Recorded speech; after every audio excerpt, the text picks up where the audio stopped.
screen? Yes, ma'am. Okay. Yes, ma'am. So second world war के curses हो गए थे, फियरसी नेशनलिज्म हो गया था, ग्रुपिज्म हो गया था, मिलिट्रिज्म हो गया था, failure of league of nation हो गया था. नाउ ट्रीटी ऑफ वर्सलिस से स्टार्ट करना है. निशान start reading. Treaty of Versailles, you know that treaty of Versailles जो है, ट्रीटी ऑफ वर्सलिस में जर्मन के किंग को, जर्मन का किंग जो भाग गया था, बिकॉज ऑफ दैट उनको जो है पे करने में आई. यस और no? Hello Yes. Boys, are you? Yes, start reading. The Treaty of Versailles got its form in the Paris peace process at the end of the First World War. Since Germany was found responsible for the war, it had to pay 6.5 billion pound as a war fine. Its role see treaty of Versailles जो, wait बेटा, treaty of Versailles जो piece Paris में हुआ था, and you know that Germany को जो है, you know that Germany जो है वो रिस्पॉन्सिबल था फर्स्ट वर्ल्ड वॉर के लिए. And because of that Germany को वो वॉर के लिए सामने पेनल्टी पे करनी पड़ी थी. 6.5 billion pound as a war के फाइन के तौर पर भरना पड़ा था. इसकी वजह से जर्मनी को बहुत ही रिवेंज वाली फीलिंग हो गई थी, बिकॉज इतने सारे पोर्ट्स, 15 ईयर्स तक मिनरल साइट, 6.5 बिलियन जो है pound. Because of that Germany भी कैसा हो गया था, बैंकरप्ट हो गया था. नाउ जर्मन पीपल और जर्मनी के अंदर क्या था कि now they want to take a revenge with the imperialist country, मतलब कि जैसे कि यूरोप है, अमेरिका है, या फिर इंग्लैंड है. उनसे उनको रिवेंज चाहिए था, मतलब कि बिकॉज ऑफ दैट ये जो है सेकेंड वर्ल्ड वॉर भी because of Germany like want to take a revenge. जैसे कि Germany, Italy and Japan is responsible for the second world war. Continue. Continue. its Ruhr province was taken away. Rhine मतलब River कि had उनका जो to important provisions areas थे, important provisions areas मतलब जहाँ से पैसा कमाया जाता है, जैसे कि पोर्ट, फिर जैसे कि like we can say that के important mineral site, import export का बिजनेस, वो सब प्रोविजंस जो है वो जर्मनी के पास से कैसे कर लिए थे, कैप्चर्ड कर लिए गए. कंटिन्यू. उनकी जो राइन Rhine रिवर है River had उसको to be open for the international sea route, और उनकी जो राइन रिवर, जर्मनी के अंदर जो राइन रिवर है उसको ओपन कर दिया गया था इंटरनेशनल इंटरनेशनल सी रूट के तौर पर, कि अब इसको कोई भी यूज कर सकता है. Such unfair and humiliating treaty was possible imposed on Germany. मतलब कि जर्मनी के साथ बहुत नाइंसाफी और ह्यूमिलेटिंग जो है ट्रीटी ऑफ वर्सलिस में ये जो लाइक ऑर्डर्स दिए गए थे वो था. And it was forcibly impose, मतलब फोर्सफुली जर्मनी के पास ये इम्पोज करवाया था कि नहीं, तुम्हें इतना पाउंड देना है, तुम्हें ये प्रोविजंस देने.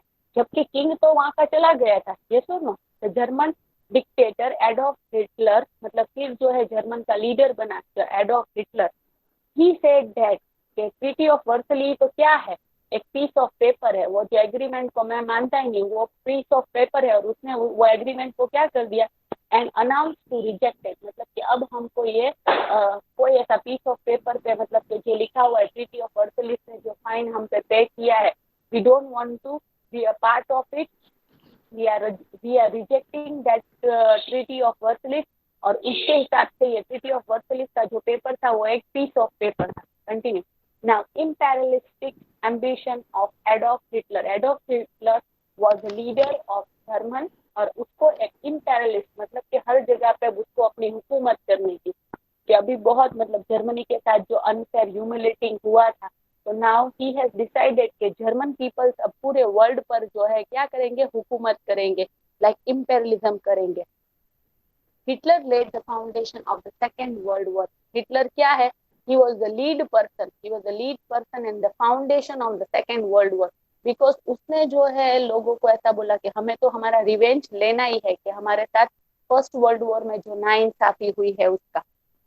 he had made fierce nationalism and militarist nature, मतलब सबके अंदर जो है मतलब जो लोग होते हैं, सिटीजन होते हैं, उसके अंदर क्या भर दिया, नेशनलिज्म मतलब देशभक्ति, मतलब कि देश के लिए हमें अब जो भी करना है हमारे कंट्री के लिए करना है। एंड मिलिट्रलिज्म मतलब सबको ऐसा बोला कि अगर हम जितना मिलिट्री फोर्स पे ध्यान देंगे तो ही हम दूसरी कंट्री के सामने वॉर कर पाएंगे, तो ही हम जो है हर एक कंट्री पे रूल कर पाएंगे।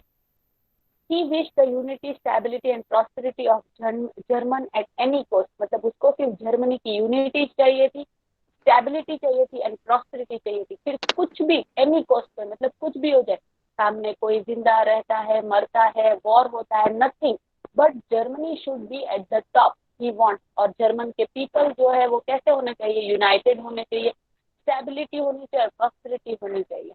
द फर्स्ट विक्टिम ऑफ इंटरिज्म वॉज ऑस्ट्रेलिया, सबसे पहले जो है इंटरिज्म मतलब जर्मनी की हुकूमत के अंदर सबसे पहला कंट्री कौन सा है, तो Australia. Along with the German army, he entered Australia on 12th March 1938, मतलब जर्मनी के आर्मी के साथ first time Adolf Hitler, the leader of a German, he entered in Australia on 12th March 1938. On very next day of Munich Convention, Germany had captured Czechoslovakia in 1st October 1938. उसके बाद जो है Germany ने पहले Australia को अपने under में capture किया, देन आफ्टर चेकोस्लोवाकिया नाम का जो कंट्री है उसको जो है कैप्चर किया। After that captured the Mammal Port in Lithuania in March 39, फिर एक पोर्ट को कैप्चर किया लुथेनिया में। Third, a grand German nation as created by the Adolf Hitler, मतलब फिर जर्मन कैसा हो गया, पावर में आ गया, मतलब कि एडोल्फ हिटलर ने इतनी सारी जगह, इतनी सारी प्रोविजन अपने अपने कब्जे में ले ली थी। And like you know that now he has ने मतलब जर्मन को एक ग्रैंड नेशन बना दिया था। वर्ल्ड वॉर, और जर्मन की जो लीडर है लाइक एडोल्फ हिटलर, उसका जो ये नेचर था कि he want to you know that rule on the whole over the world, यही भी एक रीजन था सेकेंड वर्ल्ड वॉर का।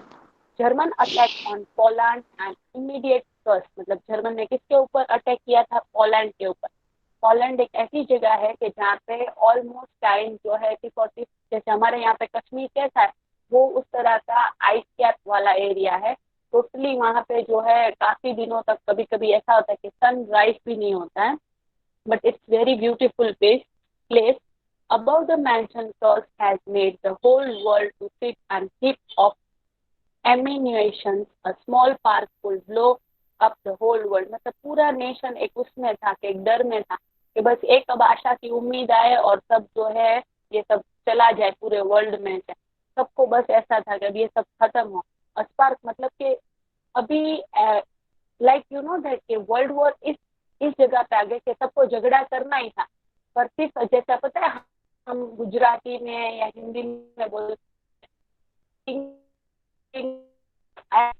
मीन एक चिंगारी की जरूरत है, लाइक यू नो के वॉर होने के लिए। और वो स्पार्क किसने किया, जर्मन ने किया। The spark was German attack on peace Poland, मतलब जर्मन ने किसके ऊपर अटैक किया, पोलैंड के ऊपर अटैक किया ऑन सितंबर 1939 इन अर्ली मॉर्निंग। 1 सितंबर 1939 early morning German German peoples ने पोलैंड के ऊपर अटैक किया। First world war second began, यहाँ से वर्ल्ड वॉर सेकेंड क्या हुआ, यहाँ से वर्ल्ड वॉर सेकेंड क्या हुआ, हेलो शहीम, आर यू देयर और नॉट? नूरानी शहीम है या नहीं? शाइम नहीं है हेलो, मैम, अच्छा शाइम नहीं है। अभी कितने हैं, कितने अभी 13 हैं? में से और 10 है, 10। अच्छा, it's first world war. France ने ma'am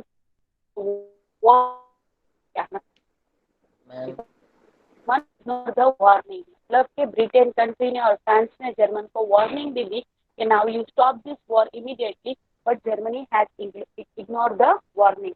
Britain and France flung this war into this war and consequently war spread into the entire world। इस तरह से वापस ब्रिटेन और फ्रांस भी ये वॉर का क्या हो गए, लाइक दे प्लंग, मतलब ये भी बीच में आ गए एंड इस तरह से सेकेंड वर्ल्ड वॉर जो है पूरे वर्ल्ड में स्प्रेड हुआ। Now the world war second and outline with the commencement of the World War II, the world has again divided into the two groups। जैसे कि फर्स्ट वर्ल्ड वॉर के time पे world जो है to group में divided हो गया था, like this way second world war में भी पूरा वर्ल्ड टू ग्रुप्स में क्या हो गया है, डिवाइड हो गया। One side was the group of aligned nation by the lead of England and France. एक साइड जो है अलाइंड नेशन था, उसका लीडर कौन थे, इंग्लैंड और फ्रांस थे। दूसरी साइड जो है एक्सिस नेशन था। एक्सिस नेशन तो कह के जर्मनी, इटली और जापान, तीनों की मतलब दे थ्री वेर यूनाइटेड। उनके ग्रुप का नाम एक्सिस नेशन था, इनके ग्रुप का नाम अलाइंड नेशन था। Beside this some of the factors with a war rewind mentally had entered into this. अब ये लोगों को मेंटली इनके अंदर रिवेंज वाली फीलिंग्स आ गई थी।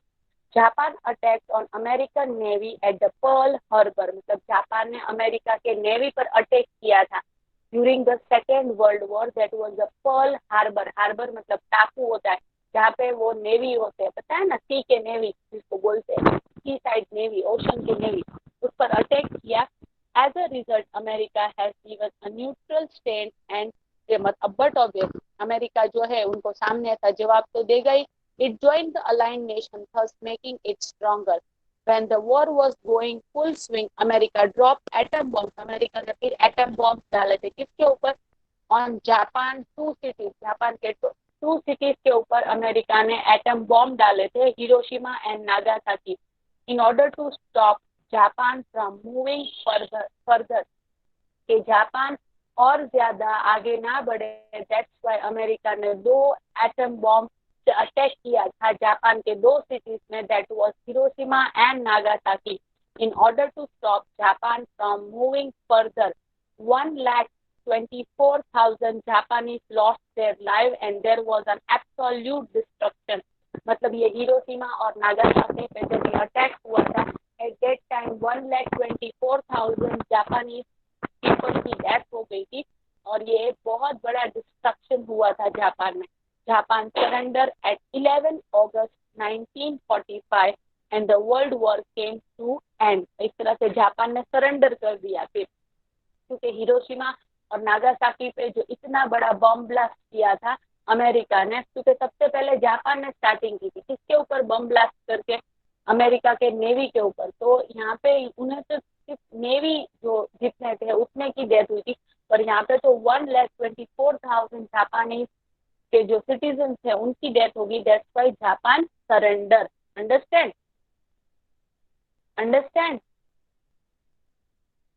हेलो? Yes.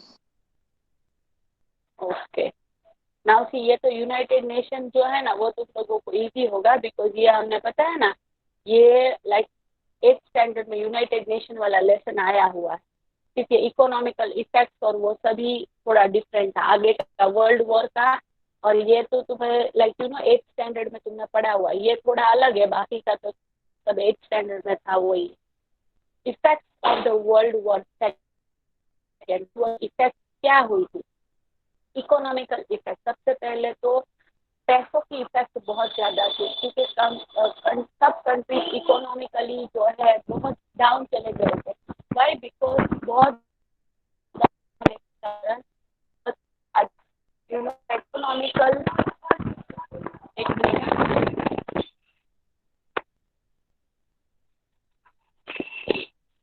कंट्री की economical condition,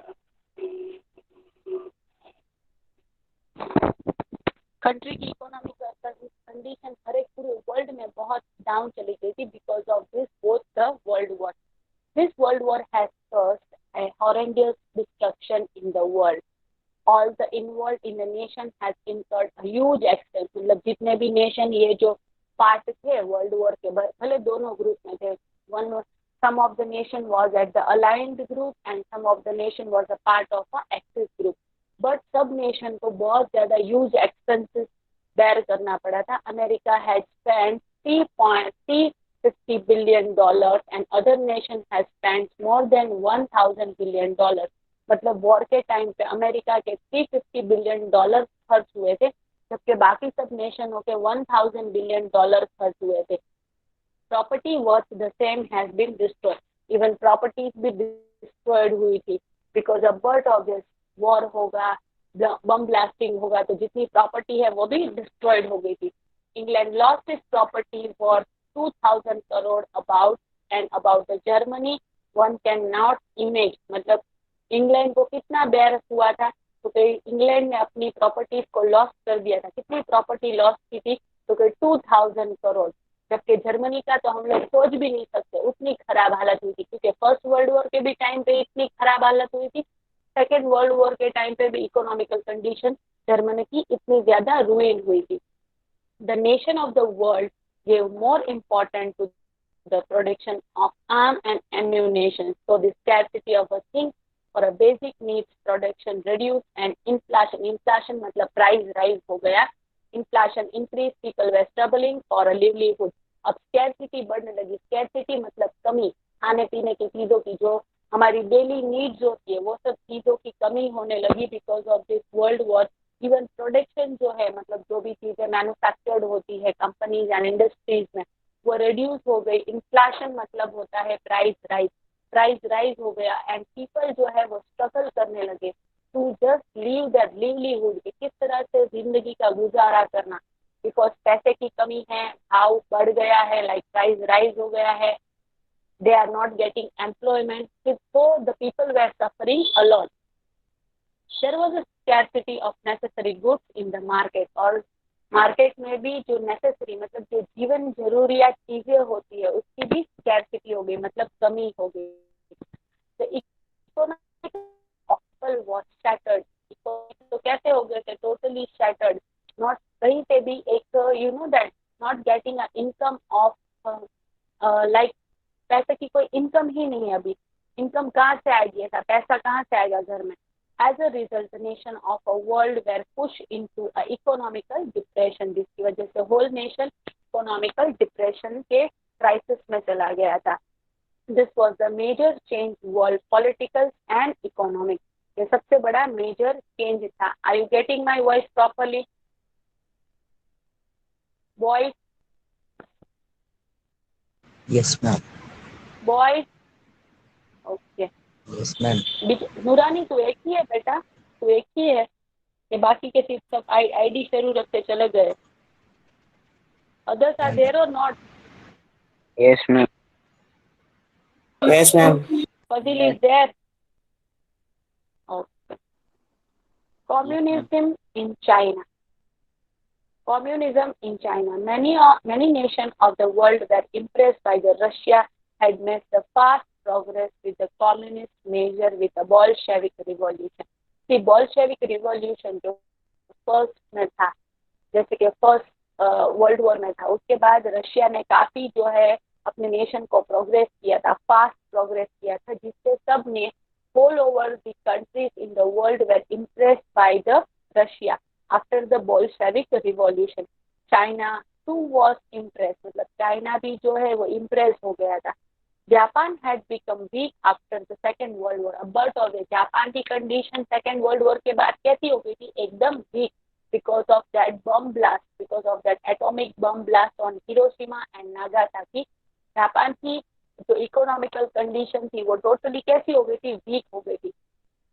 Under these circumstances, its control over China had receded, and taking the advantage of this, Mao Zedong established a communist rule in 1949 at the end of revolution in China. मतलब कि अब जैसे Japan की condition week हो गई ना, तो China को ऐसा हुआ कि हम जापान को हमारे कंट्रोल में ले लेंगे. Understand?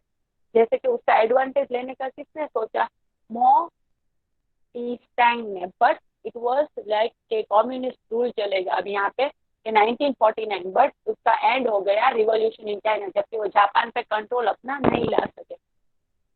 The beginning of cold war war long time effect. See cold war मतलब तो क्या, वॉर नहीं करना, सिर्फ ऐसे पता है एक दूसरे को बोलते रहना, छोटी मोटी जो है लड़ाई होते रहना, या फिर छोटे बड़े डिस्प्यूट होते रहना, उसको बोलते हैं कोल्ड वॉर। आया समझ में?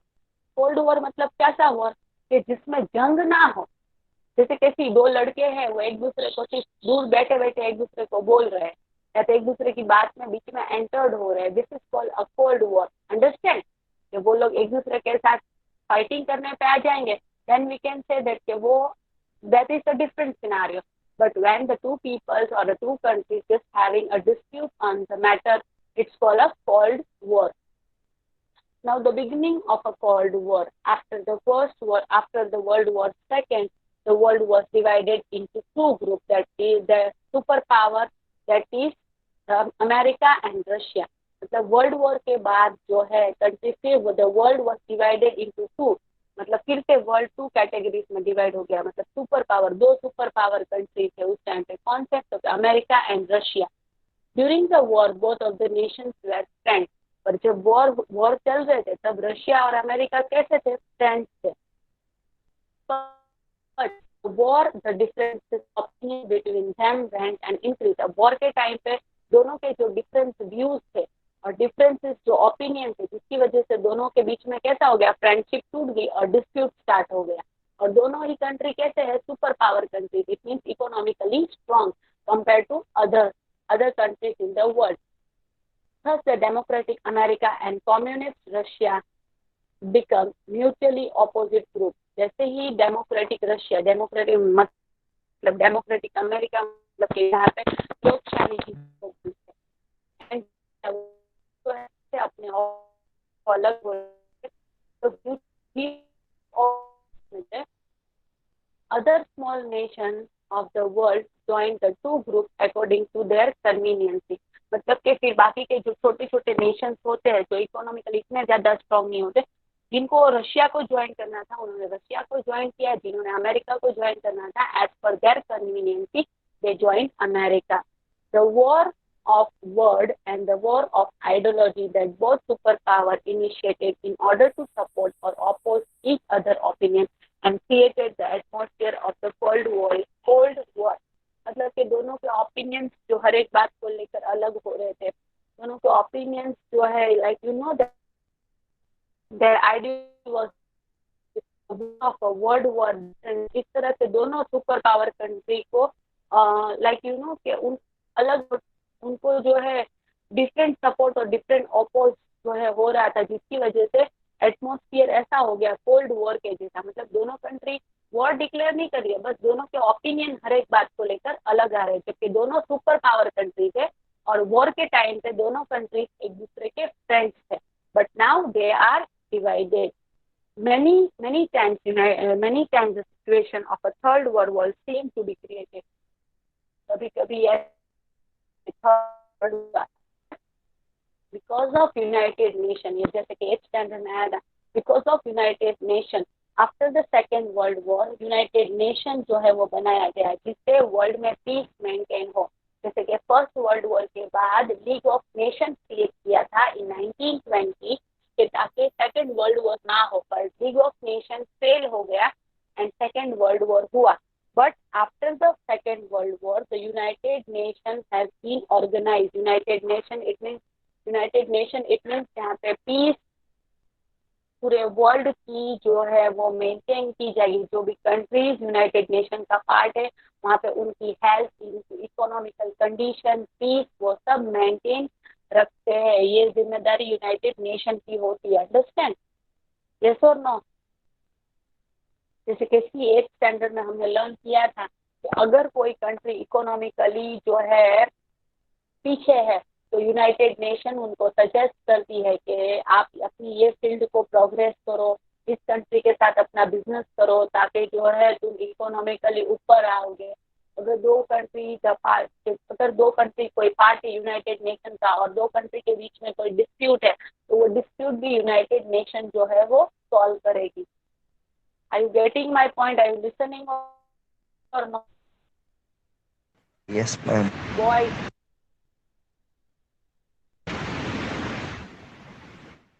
Hassan is there.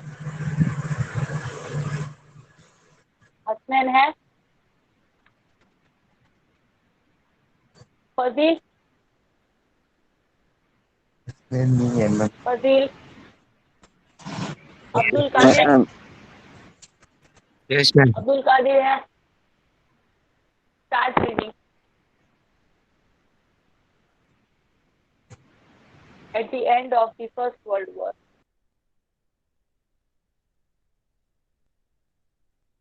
Fazil, start reading. Okay, ma'am. At the end of the First World War, the League of Nations was formed in order to establish world peace. But the fact that the World War II occurred meant that the League of Nations was failure. At the end of World War See, II, on 24 continue with. 24 Continue. October 1945, nations was established with the purpose of peace, security, and coexistence in the world. Its headquarters was to be in New York. Now see, first world war हुआ, उसके बाद league of nation start किया गया. League of nation क्यों start किया? तो world की peace maintain रहे. But league of nation fail हो गया और जिसकी वजह से सेकेंड वर्ल्ड वॉर हुआ. सेकेंड वर्ल्ड वॉर के बाद जो है यूनाइटेड नेशन स्टार्ट किया गया ऑन 24 अक्टूबर 1945. यूनाइटेड नेशन क्यों एस्टैब्लिश किया गया? तो इसलिए for the purpose of peace, security and world में बनाया.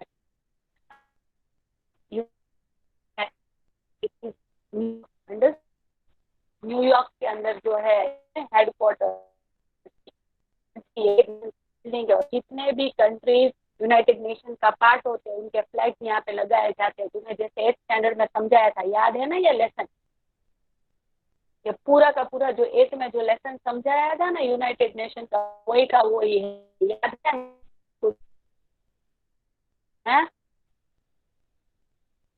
वही. एक बार रिवाइज करा दो. हेलो. हाँ हाँ, वो तो करवाऊंगी. ये तो टेक्स्ट बुक का तो पढ़ाऊंगी ना. United Nations headquarter. See, United Nation का ये हेडक्वार्टर्स का पिक्चर है. ये बिल्डिंग जो है it is in New York. United nation कब स्टार्ट हुआ था? तो 24 अक्टूबर 1945.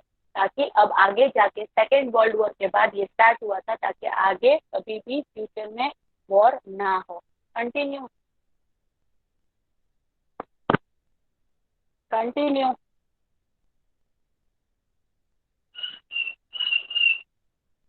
फजील.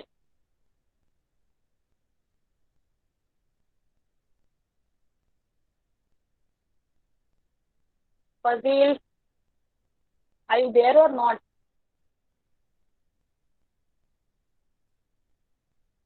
है या नहीं Fazil? Hello boys, are you getting my voice or not? Yes, ma'am. Arman, start reading. America. Ma'am America से. हाँ हाँ, America. America's efforts to establish United Nations had already begun from the time it joined the Second World War. The American President Roosevelt made four important announcements regarding freedom while giving his message to the American Congress. With the intention of human freedom, peace and security. See, America के effort से जो है United nation जो है वो start हुआ था. और अमेरिका, नो डाउट अमेरिका है एट दैट टाइम, अमेरिका है join second world war. But America के प्रेसिडेंट रूजवेल्ट ने ये 4 इम्पोर्टेंट अनाउंसमेंट किए थे while giving the message of American Congress कि हम पूरे वर्ल्ड में फ्रीडम, पीस और सिक्योरिटी मेंटेन करेंगे. और American president was a president who had started to decided of a United Nation. What 4 announcement he has given? Freedom of speech and thought, freedom of religion, freedom of economy and freedom of fear. ये 4 announcement किसने declare किए थे? American president Roosevelt ने. Understand? The President Roosevelt and the Britain Prime Minister Churchill prepared a 8-point agreement. They were on a ship in the Atlantic Ocean. मतलब कि America के president Roosevelt और Britain के prime minister Churchill ने दूसरे बाकी के 8 पॉइंट डिसाइड किए। वो 8 एग्रीमेंट जो डिसाइड किए, वो 8 एग्रीमेंट उन्होंने कहाँ डिसाइड किए थे? तो एक शिप के अंदर डिसाइड किए थे। कहाँ पे थी वो शिप? तो अटलांटिक ओशन के अंदर जब वो शिप जा रही थी, वहां पे उन्होंने जो है दूसरे 8 agreement points को decide किया गया। The 8 agreement includes matter like maintaining freedom and sovereignty of every nation, peace, security, social, economical welfare and this amendment. It means के बाकी के 8 points ऐसे थे कि पूरी हर एक नेशन में पीस मेंटेन होगी, सिक्योरिटी मेंटेन होगी, सोशल एंड सॉवरेनिटी मेंटेन होगी। It means that people can propagate their own religious, secularism होगा, इवन एकाएकता रहेगी, ब्रदरहुड फीलिंग्स रहेगी। एंड दिस अमेंडमेंट मतलब ऐसा नहीं है कि कंट्री हद से ज्यादा सिर्फ वेपन जो है वो कंट्रीज में लाइक वेपन ही वो लोग वेपन ही बनाते जाएंगे, नहीं, जितनी जरूरत है उतनी ही वेपन कंट्री में रहेंगे। The foreigners the foreign ministers Britain, America, Russia, China met Moscow the world peace and came to known as Moscow Declaration। मतलब मॉस्को जो है वो एक प्लेस है जहाँ पे फॉरेन के सब मिनिस्टर्स एक साथ हुए थे मीटिंग करने के लिए। कहाँ कहाँ से आए थे? तो Britain, America, Russia and China.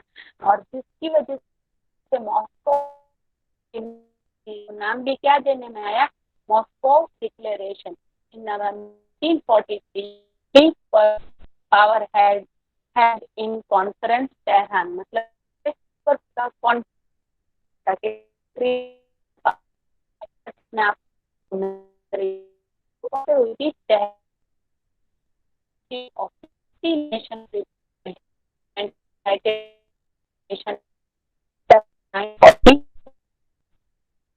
जो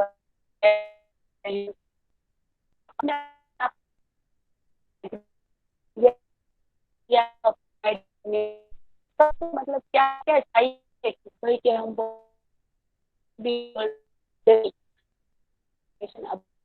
वर्ल्ड वॉर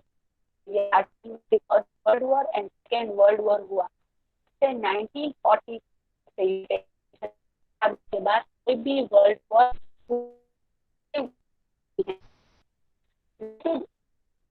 ने अपने आप को रिप्रेजेंट किया, अपना अपना agree 1940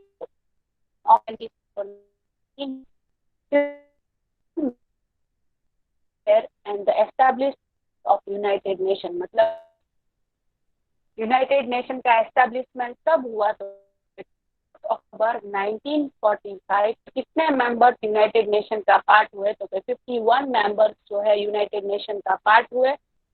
and at that time हुआ of United States 24th October the United 1940 जो है वो यूनाइटेड क्या है? 24th October is celebrated as a United Nation। 24th October को हम क्या सेलिब्रेट right now 190 96 कंट्रीज जो है वो यूनाइटेड नेशन का क्या है? पार्ट है। They are the member of United Nation. Understand?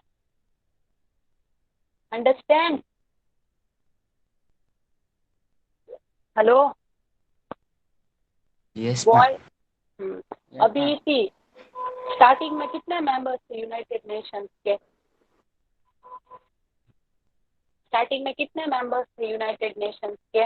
Only 51। फिर 193 हुआ। अभी 196 कंट्रीज जो है वो यूनाइटेड नेशन का पार्ट है।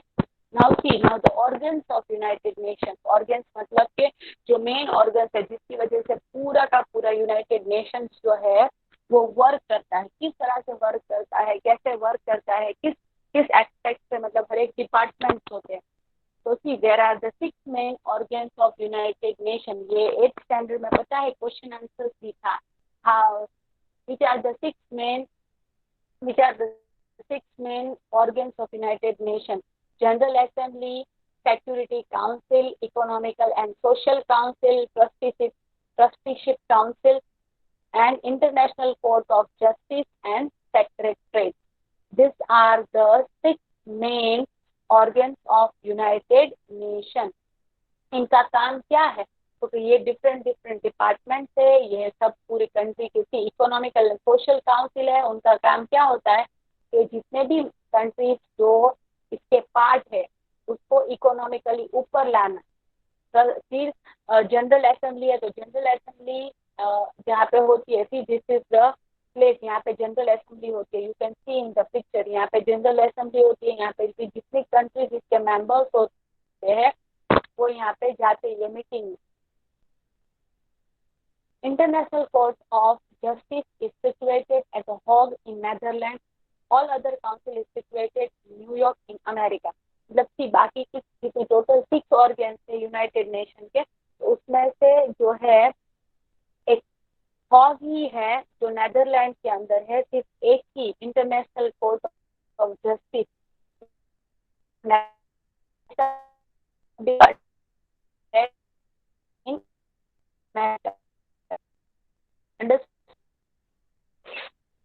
ये हाँ या ना भी नहीं बोलेंगे, ठीक? Boys, Yes. हेलो, तुम लोगों को ऐसा सामने रिस्पॉन्स देने में कोई तकलीफ है?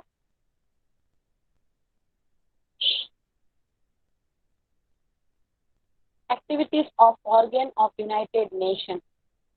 General Assembly. The biggest organ of United Nations is the General Assembly. It includes the representative of all the members. Every nation can send maximum 5 representatives to it. मतलब कि जनरल असेंबली क्या है? तो ये बिगेस्ट ऑर्गन है United Nation का। It is the main and biggest organ of United nation. इसमें क्या होता है? तो it includes the representative of all the nation. मतलब जैसे कैसे इंडिया है, तो इंडिया में से रिप्रेजेंटेटिव बन के कौन जाएगा? मिस्टर नरेंद्र मोदी और उनके साथ बाकी 4 मेंबर, मतलब टोटल 5 मेंबर्स एवरी नेशन से ये मीटिंग में जाते। जैसे कि इंडिया जो है वो यूनाइटेड नेशन का पार्ट है, तो इंडिया में से 5 मेंबर्स जाएंगे। मतलब कि एक representative mister Narendra Modi and बाकी के 4 जो उनके जो उनके मिनिस्टर्स है वो उनके साथ जाएंगे। But during the election only 1 vote of each country is counted. मतलब जब इलेक्शन होगा, मतलब यहाँ पे यूनाइटेड नेशन में जब कोई भी बात को लेकर या फिर कोई भी लॉ बनाने के लेकर इलेक्शन होगा, तो भले एवरी कंट्री से टोटल 5 पीपल आए हैं और एक रिप्रेजेंटेटिव, पर्सन से वोट सिर्फ एक ही काउंट किया जाएगा। It can discuss, advise, suggestion or recommendation on any matter related to international.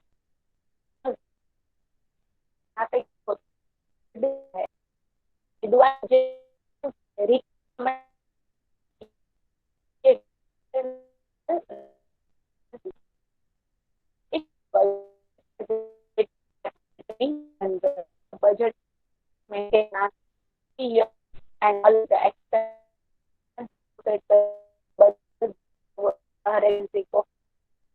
and the nation के क्या है कोई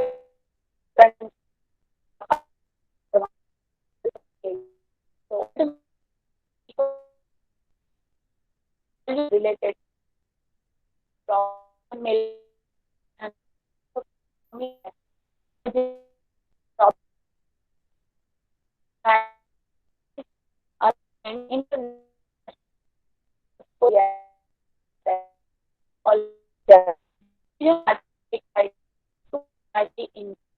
matter. So मतलब जैसे कि 5 से ज्यादा वो 50 तो नहीं जाएगी। यस, अब 5 वोट है मतलब ऑलमोस्ट फिर वो डिसीजन को डिक्लेयर, वो मैटर को डिक्लेयर, डिसीजन उस पे लिया जाएगा। अंडरस्टैंड? यस और नो? नाउ सी, अब 1 पेज बाकी है ये पूरा, और यहाँ से सिक्योरिटी काउंसिल, वो इंशाल्लाह नेक्स्ट लेक्चर में कंप्लीट हो जाएगा। Understand? Yes, ma'am. Okay, now you say you are having any doubt? किसी को डाउट है? No, ma'am. ये लेसन में क्या है, सेकेंड वर्ल्ड वॉर के रिलेटेड है। स्टार्टिंग में सेकेंड वर्ल्ड वॉर को कहते हैं Italy, Japan and Germany was responsible for the second world war. Second world war हुआ तो कहते किस वजह से हुआ, क्यों हुआ, वो हमने लर्न किया। उसके बाद सेकेंड वर्ल्ड वॉर के बाद पूरे वर्ल्ड में क्या प्रॉब्लम आई, तो इकोनॉमिकल इफेक्ट आई, वो लर्न किया। फिर सेकेंड वर्ल्ड वॉर के बाद जो है आगे जाके वर्ल्ड वॉर ना हो तो इसके लिए यूनाइटेड नेशन स्टार्ट किया, तो वो हमने लर्न किया। अंडरस्टैंड? अंडरस्टैंड? Yes.